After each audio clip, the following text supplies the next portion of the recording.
الحمد لله رب العالمين والعاقبة للمتقين والصلاة والسلام على رسوله محمد وصحبه أجمعين. فوز بالله من الشيطان الرجيم ببركة بسم الله الرحمن الرحيم.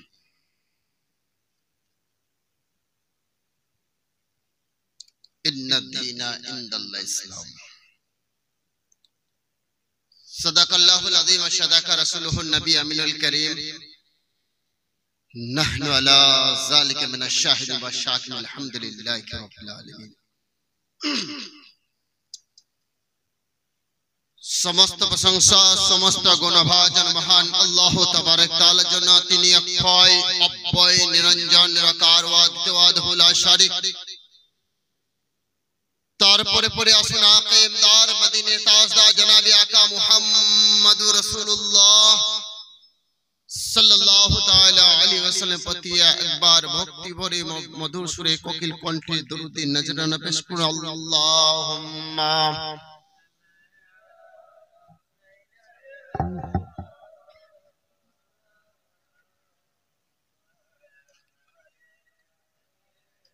सैयदना शफीअना मौलाना मुहम्मद सल्लल्लाहु अला मुहम्मदिन सल्लल्लाहु अला मुहम्मद सल्लल्लाहु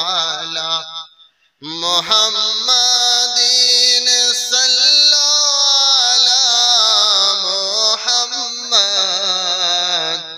हरदम ज़बान से निकालो पाक नबी मुहम्मद हरदम ज़बान से निकालो शाफियाना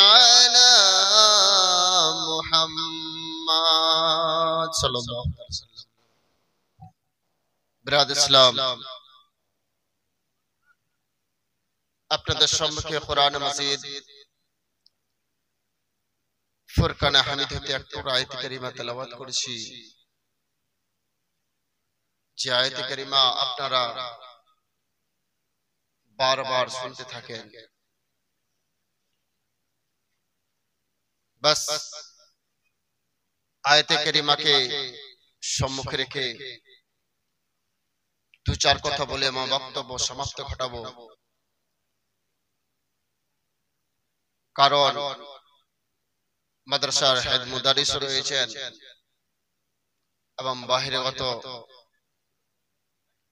উলামায়ে দ্বীনকে আনা হয়েছেন কিছু মূল্যবান কথা শোনার জন্য।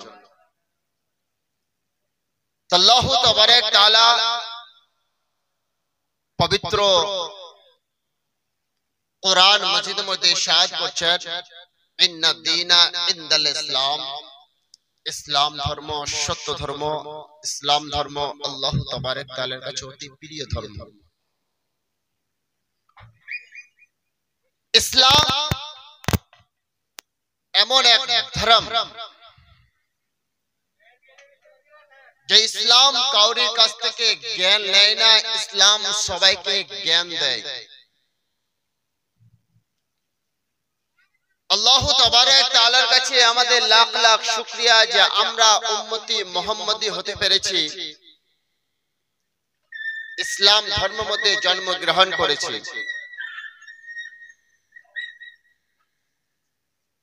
আজ আমরা ইসলাম ধর্মে জন্মগ্রহণ করার পরে আমরা নামে খালি ইসলামের পরিচয়টা রয়ে গেছে, কিন্তু বাস্তবে দেখা যায় আমাদের ভিতরে কিছু নিয়ম, ইসলামের যে নিয়ম এবং কানুন রয়েছে সে কানুনগুলো আমরা কিন্তু আঁকড়ে ধরা রাখার চেষ্টাও করি না, আমরা শিকারও চেষ্টা করি না। আজ আমরা মুসলমান ইসলাম ধর্মে জন্মগ্রহণ করেছি, ইসলাম কত সুন্দর সুন্দর আমাদেরকে জ্ঞান দেয়। ইসলাম চলার, ইসলাম বলার সমস্ত দিক থেকে আমাদেরকে জ্ঞান দিতে শুরু করে, কিন্তু আমরা জ্ঞানটা পাওয়ার পরও আমরা জ্ঞানটাকে পাওয়ার পর আমরা জ্ঞানটাকে ব্যবহার করতে চেষ্টা করি না। আমরা যদি বা না জানি শিকারও চেষ্টা করি না। ইসলাম এবং ধর্ম, ইসলাম সবাই ইসলামের কাছ থেকে অন্য ধর্মের লোকরা জ্ঞান নিয়েছে, কিন্তু আমরা এত আল্লাহ রাব্বুল ইজ্জতের কাছে লাখ লাখ শুকরিয়া আদায় করার পরে, ইসলাম ধর্মে আমরা জন্মগ্রহণ করার পরেও আমরা ইসলামকে সঠিকভাবে ধরে না চলার জন্য আমাদের একদিন পর একদিন, সময়ের পর সময় আমাদের মধ্যে কি হচ্ছে, আল্লাহ তাবারক তাআলার কাছ থেকে আমাদের আস্তে আস্তে জ্ঞান দেওয়ার জন্য, অর্থাৎ সুপথে চলার জন্য আমাদের কাছ থেকে আঘাত আসছে একটা করে। কারণ আমরা মুসলমান হয়ে সঠিক লাইনে চলতে জানি না। আমরা এই যে বর্ষাকাল চলছে, এই বর্ষাকাল অন্য ধর্মের নিয়ম এবং কানুন নেই যে বর্ষাকালে ধান আজ্জানোর পরে নিজে খাও, গরিব দিকে খাওয়াও। যে আমাদের উসর, যাকাত, ফিতরা, এই যে বিষয়গুলো আমাদের কাছে বার করছে, আমাদের কাছে আইন কানুন হয়েছে, সে কানুনগুলো আজ আমরা না মানার জন্য আমরা আস্তে আস্তে কি হচ্ছি, আল্লাহ তাবারক তাআলার নিয়ামত থেকে সরে চলে যাচ্ছি। আজ থেকে 20 বছর 30 বছর পেছনে আপনি চলে যান, দেখবেন এত বৃষ্টি হতো, এত বৃষ্টি হতো, এত বৃষ্টি যে মানুষ বৃষ্টির জন্য পেরেশান হয়ে যেত। এখন বৃষ্টি না হওয়ার কারণে মানুষ পেরেশান। আজ থেকে নিয়ে 20 বছর 30 বছর পেছনে চলে যান, বৃষ্টি এত হতো, মানুষ বৃষ্টির জন্য বাড়ির বাইরে বেরোতে পারত না, পেরেশান হয়ে যেত। আজ মানুষ বৃষ্টি হয় না তার জন্য পেরেশান। কিসের জন্য? আল্লাহ রাব্বুল ইজ্জত আমাদের নিয়ম কানুনগুলো, আমরা বাড়ি বাড়ি জলসা মানাই, ঘরে ঘরে মিলাদ হচ্ছে, আগের চাইতে অনেক বেশি জলসা বেড়ে গেছে, অনেক বেশি মিলাদ বেড়ে গেছে, কুরআন হাদিসে আলোচনা অনেক বেশি হয়ে গেছে, কিন্তু দেখা যাচ্ছে বাস জলসা মানানো, মিলাদ মানানো আমাদের ফ্যাশন তৈরি হয়ে গেছে। আমল করার আমরা চেষ্টা করি না কোনোদিন। আমরা একটা ফ্যাশনে পরিণত করে নিয়েছি। মোবাইল চলছে, বক্তব্য কোরআন হাদিসের আলোচনা, এদিকে গল্প কারোর সঙ্গে চলছে। শুনি না আমরা মোবাইলের বক্তব্য, শুনি না আমরা কোন মজলিসের ভালো কথা। আমরা সকাল হবার মাত্র সারা রাতটা জাগরণ করে জলসা মিলাদ ঘন্টার পর ঘন্টা পেরিয়ে যাওয়ার পরে, শুনে নেওয়ার পরে আমরা সেটা আমল করার চেষ্টা করি না। আমরা কোনোদিন ভাবি না যে কোরআন হাদিসে আলোচনা হয়েছে, এই কোরআন হাদিসে আলোচনার মধ্যে একটা আলোচনাকে আমরা আমল করব, কোনোদিন চিন্তা ভাবনা করি না। এই জন্য আস্তে আস্তে আল্লাহ রাব্বুল ইজ্জত আমাদের কাছ থেকে নিয়ামতগুলো আস্তে আস্তে হাটিয়ে নিচ্ছে, আস্তে আস্তে সরিয়ে দিচ্ছে। কারণ আল্লাহ যে আমাদের নিয়ম কানুন গুলো দিয়েছে, সে নিয়ম কানুন গুলো আমরা আলোচনা হয়। এই ঘটনাগুলো আমি বক্তব্য সমাপ্ত ঘটাবো, কারণ মাদ্রাসা হেড মুদারিস রয়েছেন আমার পরে, ওনার গুরুত্বপূর্ণ আলোচনা শুনবেন। হযরতে মুসা কালিমুল্লাহর জামানাতে, হযরতে মুসা কালিমুল্লাহ আল্লাহ তাবারক তাআলার সঙ্গে তুর পাহাড়ে কালাম করতে যেতেন, অর্থাৎ কথাবার্তা করতে যেতেন। তো মুসা আলাইহিস সালাতু তাসলিম তুর পাহাড়ের দিকে আগে বেড়ে যাচ্ছেন। এক ফকিরের সঙ্গে দেখা হয়ে যায়। এই যে ফকির সঙ্গে দেখা হয়, ফকির এমন ওর হাল, জোর ঠিকভাবে পরনে কাপড়টা ভালোভাবে জুটে না, খাবারও জুটে না। তো মুসা কালিমুল্লাহকে বললেন, হুজুর আপনি তুর পাহাড়ে যাবেন খোদার সঙ্গে কথাবার্তা করতে। বলে হ্যাঁ যাব। বলে আল্লাহ রাব্বুল ইজ্জতের কাছে আমার একটা বার্তা আপনি প্রস্তাব রেখে দিবেন। বললে কি বার্তা তোমার? বলে আল্লাহ তাবারক তাআলাকে বলবেন, হে পরওয়ারদিগার আমার কিছু মাল দেওয়া যাক যে আমি সুখে শান্তিতে কমসে কম দুবেলা দুমুঠো খাবার খেতে পাই, পরনে কাপড়টা পাই। এই জন্য আল্লাহ রাব্বুল ইজ্জত দরবারে আমার বার্তাটাকে পৌঁছে দিবেন। মুসা কালিমুল্লাহ বললেন, হে ফকির তোমার বার্তাটাকে আমি পৌঁছে দেব নিশ্চয়। আবার আগে বাড়তে শুরু করলেন। এক পয়সাওয়ালা, এক মালদার, এক বাদশা, সে মালদার সঙ্গে দেখা হয়ে যায়। এক মালদার বলেন, হুজুর আপনি আল্লাহ রাব্বুল ইজ্জতের কাছে যাবেন কথাবার্তা করতে, অর্থাৎ তুর পাহাড়ে যাবেন কথাবার্তা করতে। বলে হ্যাঁ তুর পাহাড়ে যাব।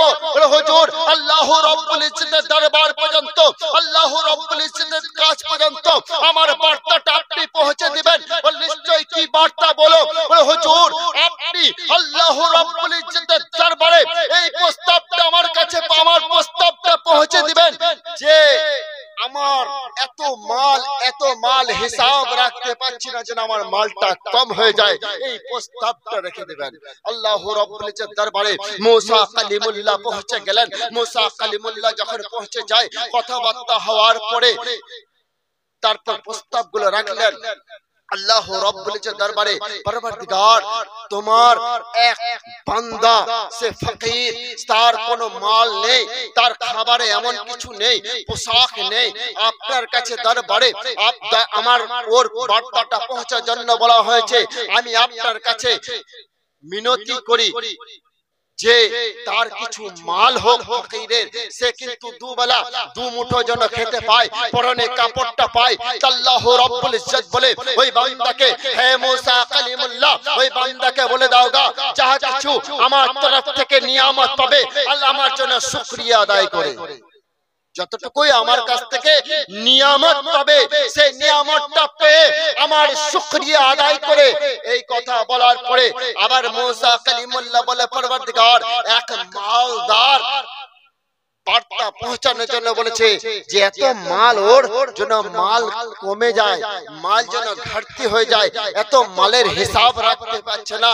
পরওয়ারদিগার বলে মুসা কালিমুল্লাহ ওই মালদারকে বলে দাও দিবে যে আমার শুকরিয়া আদাটা যেন কম করে মাল ওর কমে যাবে। মুসা কালিমুল্লাহ ফিরে চলে আসেন তুর পাহাড় হইতে। আসার পরে যখন ফকিরের সঙ্গে, যখন ওই যে মালদারের সঙ্গে দেখা হয়ে যায়, মালদার প্রশ্ন করে, হুজুর আপনি তুর পাহাড়ে গিয়েছিলেন, আমার প্রস্তাবটা মহান রব্বুল ইজ্জতের দরবারে পেশ করেছেন। বলে হ্যাঁ আপনি আমার বার্তাটা, তোমার বার্তাটা মহান রব্বুল ইজ্জতের দরবারে পেশ করেছি। বলল কি বলছেন মহান রব্বুল ইজ্জত? মহান রব্বুল ইজ্জত বললেন যে হে মালদার ব্যক্তি, অর্থাৎ মালদারকে ব্যক্তিকে বলেন যে তুমি আল্লাহর নিয়ামত পাওয়ার পরে আল্লাহর শুকরিয়া আদাটা কম করে দাও, তোমার মাল কমে যাবে।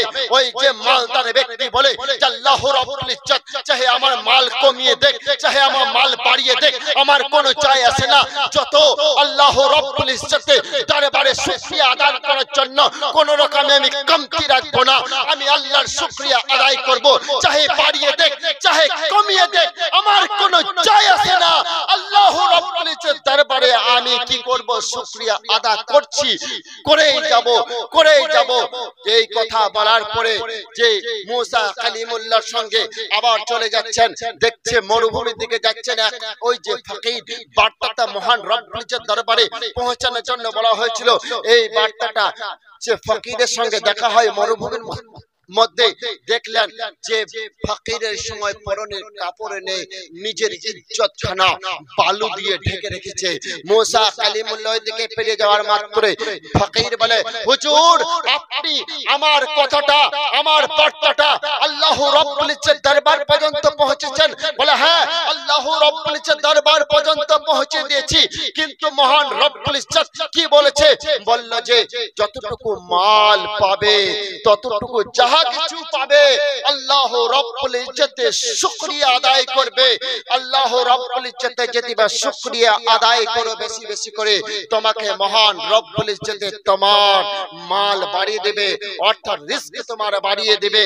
যেই কথা বলার পরে ফকির বলল যে আল্লাহ রব্বুল ইজ্জতের শুকরিয়া আদায় কি করব, যে আমার পরনে কাপড় নেই, বালি ঢাকাতে ইজ্জতখানাকে ঢেকে রেখেছি। এই কথা বলার পরে যে একটা হাওয়ার ঝোঁকা এলো, জোর হাওয়া এলো, বালিগুলো কিন্তু উড়িয়ে নিয়ে চলে গেল। মুসা কালিমুল্লাহ বললেন, হে ফকির, তুমি মহান রব্বুল ইজ্জতের শুকরিয়া আদায় এটাও করতে পারতে যে মহান রব্বুল ইজ্জত মরুভূমি বালি করেছিল বলে আমি ইজ্জত ঢাকা নিয়েছিলাম, এটাও কিন্তু মহান রব্বুল ইজ্জতের কাছে তুমি শুকরিয়া আদায় করতে পারতে। আজ আমরা মুসলমান, আজ আমরা ইসলাম ঘরে জন্মগ্রহণ করার পরে আল্লাহ রব্বুল ইজ্জত আমাদেরকে এত মাল এত শান্তিতে রাখার পরে আমরা মহান রব্বুল ইজ্জতের শুকরিয়া থেকে বঞ্চিত হয়ে যাচ্ছি। এই জন্য আমাদের আস্তে আস্তে কি হচ্ছে, আমাদের দুর্গতি বেড়ে যাচ্ছে। বলার মধ্যে ভুল ত্রুটি হলে ক্ষমা প্রার্থী আস্তাগফিরুল্লাহ মিন কুল্লি যামবি ওয়া তুবু ইলাইহি। লা ইলাহা ইল্লাল্লাহু মুহাম্মাদুর রাসূলুল্লাহ সাল্লাল্লাহু তাআলা সাল্লাম।